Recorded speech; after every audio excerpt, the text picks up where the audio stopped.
예배에 오신 우리 모두를 주님께서 축복해 주신 줄로 믿습니다. 우리 옆 사람과 인사하겠습니다. 하하하 이렇게 인사하겠습니다. 하나님께서 하고 싶은 대로 해 주십니다.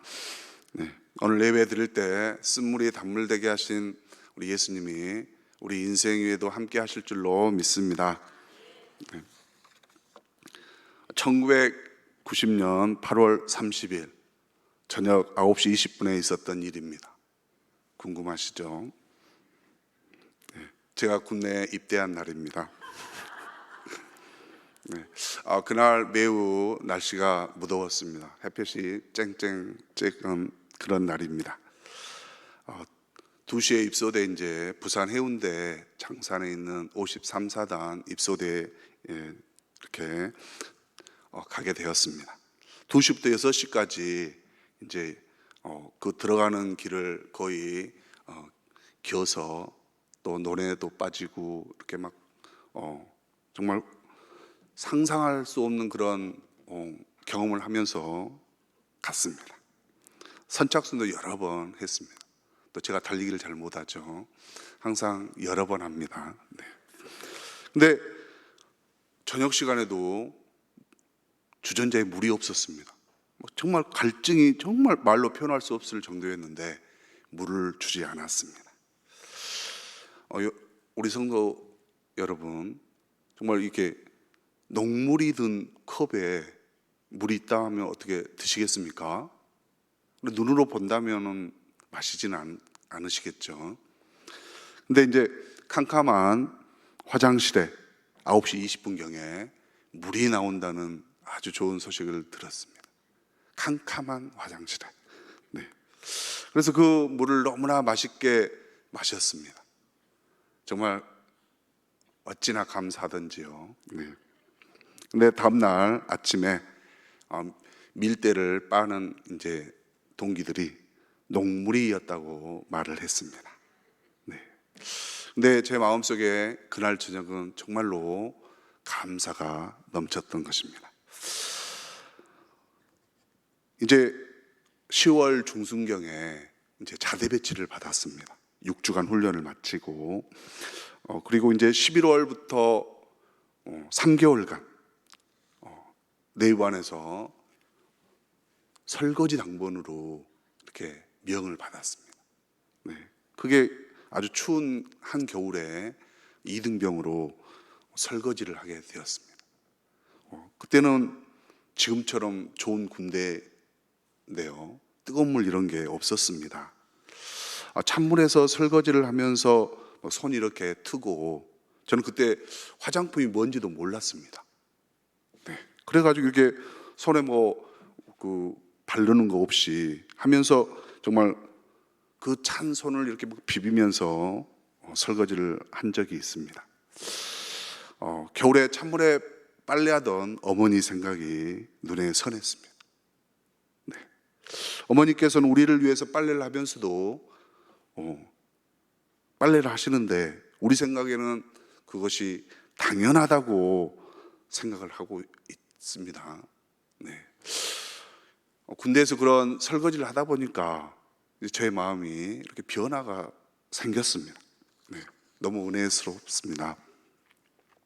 마태복음 14장에 보면 오병이어를 체험한 제자들을 예수님께서 재촉해서 갈릴리 호수 건너편으로 가게 하십니다. 그때 이제 바람이 이렇게 불었고 그 물결로 인하여 배가 그런 뒤집히려는 그런 상황 속에 우리 예수님께서 이제 무리를 걸어오십니다. 베드로가 무리를 걸어오신 예수님을 보고 어떻게 합니까? 자기도 이제 가겠다고 하는 것이죠. 분명하게 예수님께서 먼저 가라고 하셨습니다. 그 말씀에 순종해서 갔는데도 불구하고 그런 고난의 환경에 놓일 수 있다는 것입니다. 우리 예수님께서 분명히 우리에게 좋은 사명 주시고 가라 했을 때도 꽃길이 아니고 우리를 단련시키는 그런 은혜의 길이 준비되어 되고 있다는 것입니다. 오늘 본문에 보면 모세가 이제 홍해를 건너고 이스라엘 백성들을 인도해서 수르 광야를 들어가서 또 사흘 길을 걸어가고 있습니다. 근데 물을 못 얻었다고 기록합니다. 근데 이제 마라라는 곳에 이르니까 쓴물을 발견했습니다. 근데 이제 백성들이 모세에게 원망을 합니다. 얼마나 물이 굶주렸으면 원망을 하겠습니까? 네, 그때 모세가 여호와께 부르짖었다니, 하나님께서 한 나무를 가리키시면서 그 나무를 물에 던지라고 말씀하십니다. 그 물을 던지니까 물이 달게 변하게 되었습니다. 오늘 본문도 하나님의 은혜로 이렇게 홍해까지도 건넜는데 그 이후에 또 이 마라의 쓴물을 만나는 상황에 놓이게 되는 것입니다. 너무나 기뻐서 너무나 은혜에 충만해 있는 그런 상황 속에서 또 이렇게 고난이 우리에게 주어지는 것입니다. 네, 우리 하나님을 다시 한번 생각을 해보면 우리 하나님은 목말라 하는 이스라엘 백성들을 결코 외면하지 않습니다. 정말 긍휼히 여겨주시는 하나님이십니다. 불쌍히 여겨주시는 하나님이십니다. 오늘 본문처럼 쓴물을 단물로 변화시키는 전능하신 하나님이십니다. 그 전능하시고 긍휼하신 하나님께서 이 시간 이곳에 우리와 함께 하신 줄로 믿습니다. 창세기 15장에 보면 내 자손이 이방에 계기되어 400년 동안 괴롭힘을 당한다, 이렇게 말씀하고 있습니다. 오늘 이 마라에 있는 순간은 애굽의 종에서 자유인이 되어 400년이 흘렀던, 자유인이 된 그 400년이 지난 그 시간입니다. 이스라엘 백성들은 400년 동안 종살이를 했습니다. 처음에 갈 때는 종이 아니었죠. 근데 이제 지나다 보니까 정말 종으로서 모진 고난 속에 살았습니다. 그래서 이제 고통이 너무나 가중돼서 하나님께 부르짖습니다. 우리를 고통에서 해방시켜 주십시오. 그 간구 소리를 들으시고 우리 하나님께서 모세를 보내주십니다. 이제 애굽에서 허락을 받고 출애굽을 합니다. 근데 가나안에 들어가기 전까지도 또 많은 어려움을 겪었습니다. 홍해 앞에 선 것이죠. 정말 한 걸음도 나아갈 수 없는 그 순간에 우리 하나님 어떻게 하십니까? 사람이 하는 게 아닙니다. 하나님께서 분명하게 바람을 밤새 불어서 홍해를 마르게 하셔서 마른 길을 준비하셨다, 이렇게 기록하고 있습니다. 200만이 되는 이스라엘 백성들이 하나님께서 열어주신 그 길을 건너서 이제 광야에 왔습니다. 근데 애굽의 그 군대가 추격해 왔었죠. 정말 이스라엘 백성들이 다 빠져나오는 그 순간에 다시 물이 합쳐지게 되어서 정말 모든 애굽의 병사들이 수장되었습니다. 출애굽기 15장 1절에서 21절까지 보면 모세와 미리암의 찬송이 나옵니다. 정말 하나님의 도우심을 감격해서 이렇게 찬송하고 있습니다. 그리고 나서 이제 3일 길을 가나안을 향해서 나아갑니다. 근데 이제 힘든 여정이 또 다시 시작됩니다. 그 길에는 물이 없었습니다. 준비되어진 물도 아마 다 마셨을 걸로 생각이 됩니다. 근데 이제 마라에 도착을 하게 되는 것이죠. 쓴물. 저는 쓴 것과 짠 것을 약간 구분을 못했습니다. 그래서 제가 아내에게 물어봤습니다. 쓴 게 뭐야? 짠 거는 분명히 소금 같은데, 제가 설교문을 쓸 때 마치 소금과 같이 아닌데, 네. 쓴 것은 우리가 약을 먹을 때 약간 물을 덜 마셨을 때 약이 혀에 닿고 있으면 쓰지요. 네, 별로 약을 안 드셔보신 것 같습니다. 네, 그래서 이제 물을 마실 수가 없었습니다. 그래서 백성들이 모세를 원망합니다. 한 사람도 아니고 막 정말 아우성이었을 걸로 생각이 됩니다. 그때 모세가 어떻게 합니까? 하나님 앞에 엎드려서 기도합니다. 네. 그때 하나님께서 분명하게 정답을 이렇게 제시하시는 것이죠. 한 나무를 가리키시면서 그것을 물속에 던져라. 말씀대로 했더니 물맛이 단물로 변했습니다. 정말 모든 불평과 원망이 사라져서 이스라엘 백성들에게 은혜가 넘치는 시간입니다. 마라의 쓴물은 우리에게도 동일하게 지금 주어진 상황 속에서 일어나는 문제입니다. 좀 비극적으로 어떤 분들은 갑작스럽게 이렇게 사고로 세상을 떠나는 경우도 있습니다. 이런 경우도 쓴물이 됩니다. 또 몸이 좋지 않아서 병원에 가서 검진을 받았더니 또 좋지 않는 결과가 나왔을 때도 어떤 쓴물이 되는 것입니다. 또 코로나를 잘 이겨내지 못하고 사업이 이렇게 좀 어려움을 당해서 또 쓴물을 만난 경우도 있습니다. 제가 최근에 본 신문 중에 엄마 2만 원만 보내주세요. 이 기사를 여러분 우리 성도님들도 읽어보셨을 겁니다. 미추홀구 아파트 전세 사기를 당한 26살의 청년이 너무나 생활고에 힘들어서 어머니가 이렇게 병원에 입원 중에 있는 그런 상황이었는데요. 그 어머니께 2만 원만 보내달라고 이렇게 문자를 보냈습니다. 이것도 한순간에 사기를 당해서 슬픔을 만난 것입니다. 우리 모두는 어찌할 수 없는 이런 쓴물을 쓴 인생을 맞이할 수도 있습니다.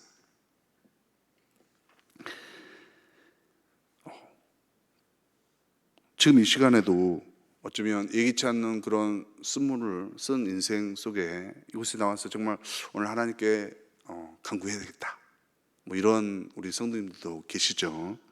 네, 쓰디쓴 마음 가지고 있는 우리 성도님, 또 우리 가정들 하나님의 은혜로 놀라운 간증의 역사가 있기를 소망합니다. 우리의 쓴 인생은 어떻게 해야 바뀌겠습니까? 정말 과학이 놀랍도록 발달해서 소금을 정화해서 이렇게 식수로도 사용이 가능한 시대입니다. 또 매립지 이렇게 잘 메꿔가지고 또 아파트도 들어서고 골프장도 들어서고, 우리가 청라나 송도를 보면 정말 눈부시게 이렇게 변하고 있습니다. 근데 아무리 과학이 발달했다 할지라도 우리의 이런 쓴 마음은 변화시킬 수가 없습니다. 근데 많은 사람들이 이게 쓴 그런 마음을 변화시키고자 정말 세계 여행도 가보고 노래방을 또 가서 노래를 불러보고 해도 변화가 있습니까? 없지요. 네. 우리의 인생 변화시키려고 한다면 오늘 본문에 보면 이스라엘 백성들이 원망을 했는데 일단은 원망을 안 해야 되는 것입니다. 갈라디아서 5장 19절에 보면 원망은 불평입니다. 또 원망은 육체일의 결과라고 말하고 있습니다. 육체일의 결과는 곧 사단의 역사라는 것입니다. 쓴물을 단물로 만들려면 우리는 이 원망을 안 해야 됩니다. 모세에게 원망했듯이 했듯이 우리의 마음속에는 어려운 일을 당할 때 항상 남에게 책임을 돌리는 그러한 본능을 가지고 있습니다. 성경에 보면 에덴 동산에서 아담이 범죄한 후에 하나님께 원망을 하고 있습니다. 내가 잘못했습니다 이렇게 말하면 되는데 하나님이 주신 여자가 이렇게 책임을 전가하고 있다는 것이죠. 다르게 표현해 보면 하나님께 원망하고 있다는 것입니다. 하나님은 결코 이렇게 원망하는 것을 좋아하지 않습니다. 하나님은 원망하는 자에게 은혜를 베풀지 않습니다. 우리들은 원망을 하지 말고 감사를 해야 될 줄로 믿습니다. 우리가 잘 아는 욥을 보면 욥은 하나님께서 칭찬한 사람입니다.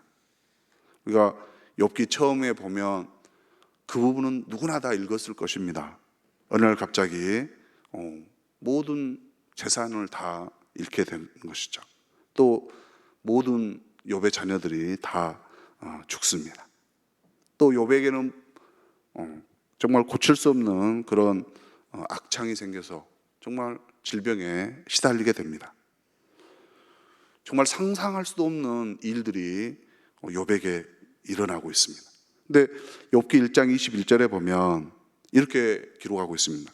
이르되 내가 모태에서 알몸으로 나왔사온즉 또한 알몸으로 그리로 돌아갈지라 주시니도 여호와시요 거두시니도 여호와시니 여호와 이름이 찬송을 받으실지니이다 하고, 하나님의 이름을 찬송하고 있습니다. 이렇게 고백을 하자 하나님께서 욥에게 이렇게 말합니다. 이 모든 일에 욥이 범죄하지 아니하고 하나님을 향하여 원망하지 아니하니라. 하나님께서 욥을 보시고 원망하지 아니하였다 이렇게 말하고 있습니다. 결국은 욥이 어떻게 됩니까? 하나님께서 회복시켜 주시는 것이죠. 우리가 욥과 같은 어려움은 아닐지라도 작은 일에도 원망하지 않는 우리 모두가 되기를 간절히 소망합니다. 우리 몽골 제국을 이렇게 세운 징기스칸 다 들어보셨죠? 징기스칸은 이렇게 말했습니다. 집안이 나쁘다고 탓하지 마라. 나는 9살 때 아버지를 잃고 마을에서 쫓겨났다. 가난하다고 탓하지 마라. 나는 들쥐를 잡아먹으며 연명했고 목숨을 건 전쟁이 나의 직업이었고 일이었다. 배운 것이 없다고 힘이 없다고 탓하지 마라. 난 내 이름도 쓸 줄 몰랐으나 나의 말에 귀 기울이며 현명해지는 법을 배웠다. 환경을 탓하지 않고 남을 탓하지 않았습니다. 이런 정신으로 무장한 징기스칸이 정말 세계에서 가장 넓은 땅을 정복한 그 주인공이 된 것입니다. 우리는 언제든지 마라의 쓴물에 직면할 수가 있습니다. 그때 남 탓하거나 불평하지 않았으면 좋겠습니다. 왜 나만 혼자 겪는 고난이라고 원망하지 마세요. 고난 뒤편에 주님이 주실 축복 미리 보면서 감사하세요. 오늘 견디기 힘든 이 순간에도 우리 주님 함께 하신 줄로 믿습니다. 힘을 내세요. 힘을 내십시오. 가사 내용입니다. 모세가 기도한 것처럼 우리가 기도하기를 원합니다. 모든 백성이 원망했을 때 그래도 모세는 기도했습니다. 세상이 참 불공평하고 공정하지 않고 내 마음에 안 든다 할지라도 우리 온 세계 우리 성도님만은 하나님께 원망하지 않고 감사하면서 나아가기를 소망합니다. 이스라엘 백성들은 400년 동안 이렇게 그 습관에 젖어 있었습니다.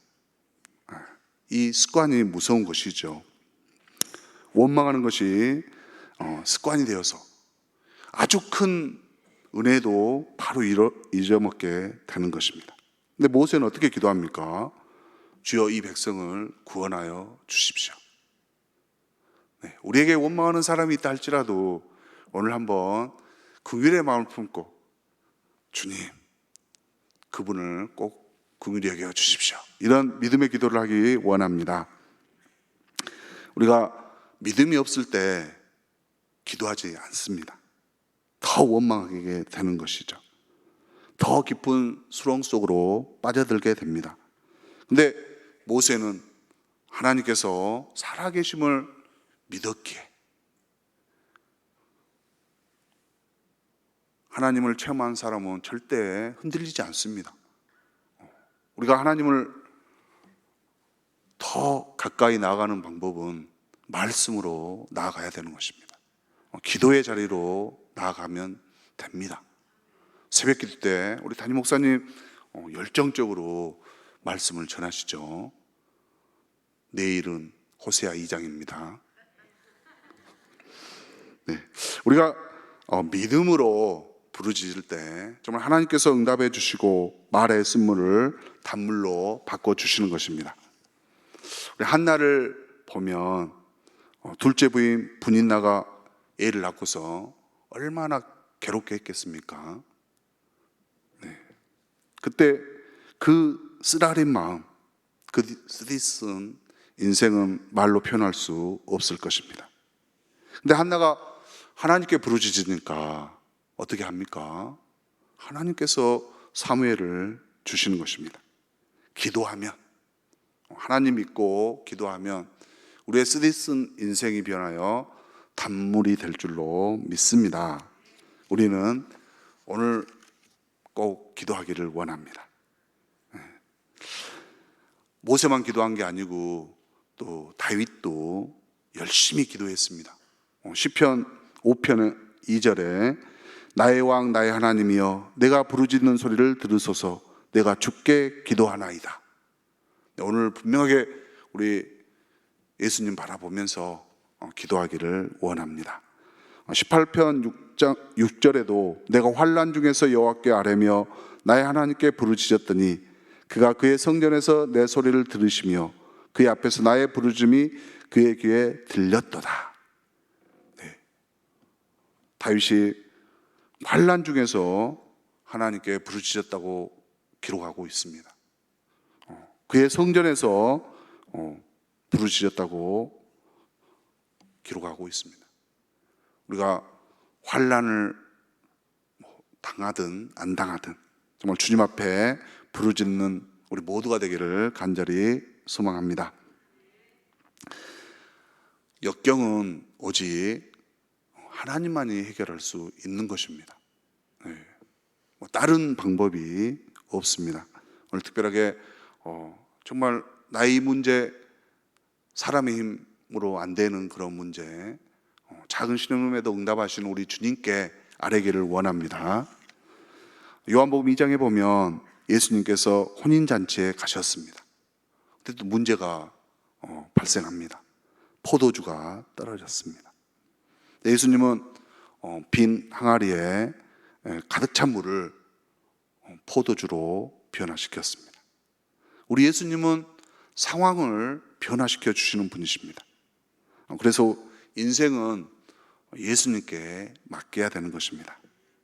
오늘 본문에 한 나무를 가리켰다. 이것은 예수 그리스도를 상징하는 것입니다.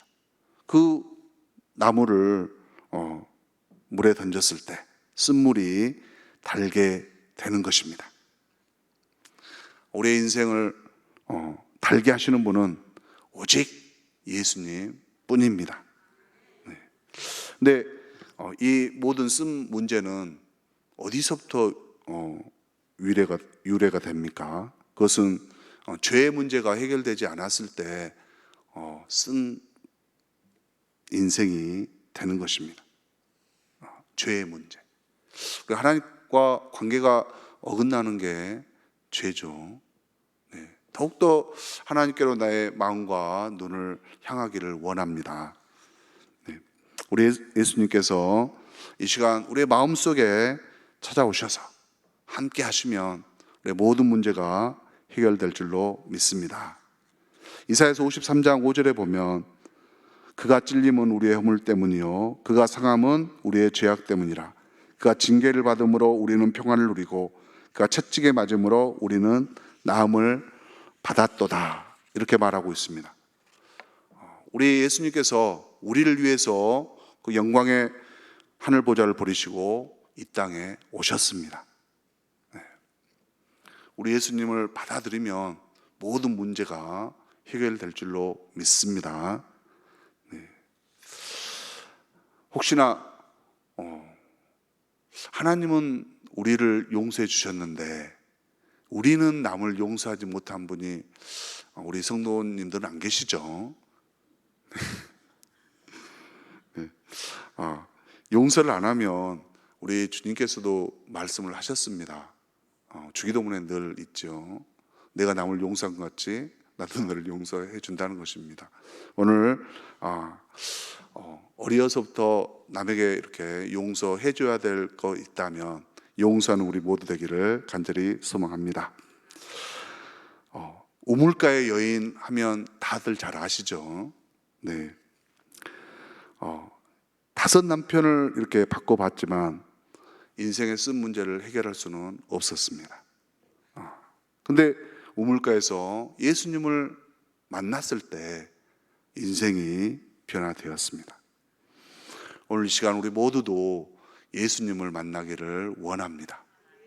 예수님만이 우리의 마음을 변화시켜 주시는 것입니다.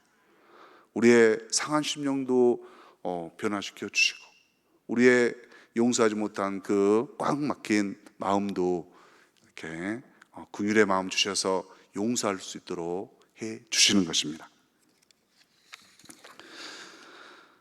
우리가 마라 쓴물에 있는 상황이라도 예수님께 오면 쓴물이 변하여 단물이 될 줄로 믿습니다. 마지막으로 26절을 한번 다 같이 읽어보겠습니다.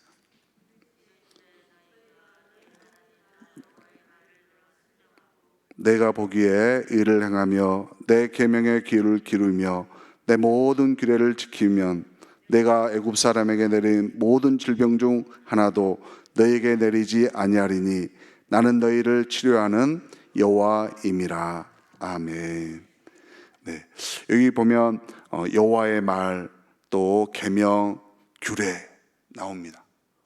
여호와의 말씀은 곧 예수님이십니다. 곧 성경입니다. 네, 우리가 말씀을 듣는 자리에 기도의 자리로 나오기를 원합니다. 치료자 되신 하나님께서 말씀하시죠. 내가 애굽 사람에게 내린 모든 질병 중 하나도 너에게 내리지 아니하리니 나는 너희를 치료하는 여호와임이라. 우리가 말씀 가운데 거하면서 정말 치료자 되신 우리 예수님을 꼭 만나기를 간절히 소망합니다. 우리 하나님께 감사하면서 찬양으로 나아가겠습니다.